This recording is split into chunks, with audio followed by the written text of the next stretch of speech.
Ce séminaire, en fin de compte, est dans la perspective des Jeux Olympiques 2024, puisque La Roche-sur-Yon est labellisitaire de Jeux et que, avec son réseau international, elle a pensé réunir les villes partenaires étrangères. Donc nous avons pendant 2 jours travaillé sur le thème du bénévolat et du sport en accès libre avec Cáceres en Espagne et Drummondville au Canada, villes avec lesquelles nous fêtons 40 ans de partenariat ce week-end. Et ils se sont associés, les autres villes partenaires de La Roche-sur-Yon, avec en Allemagne la ville de Bourg et la ville de Gummersbach, au Royaume-Uni la ville de Coleraine, en Roumanie la ville de Costache Negri, et étaient également présents par nous à distance la ville de Zibo en Chine, la ville de Tambacounda au Sénégal et de Tizi Ouzou en Algérie.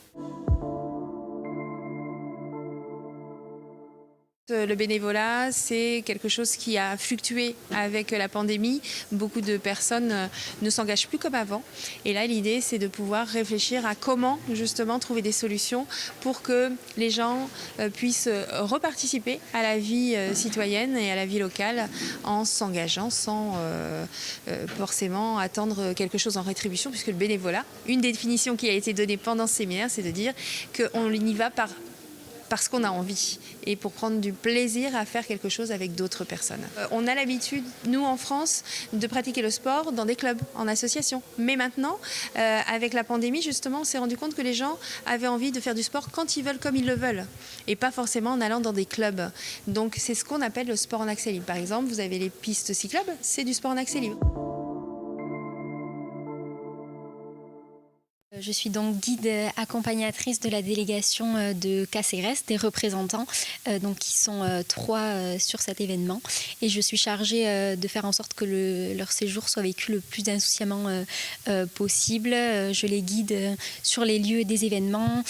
Nous répète surtout que voilà, c'est une très belle opportunité de pouvoir faire des échanges avec autant de nationalités présentes ici, d'échanger sur des causes très importantes et voilà, faire des alliances entre eux. Ce type de bénévolat, c'est la première fois, ça m'intéresse beaucoup, c'est très enrichissant, c'est une très belle expérience puisque je pratique mon espagnol au mieux sur ces 3 jours. Ça me permet vraiment de l'améliorer et c'est très intéressant de rencontrer ces personnes.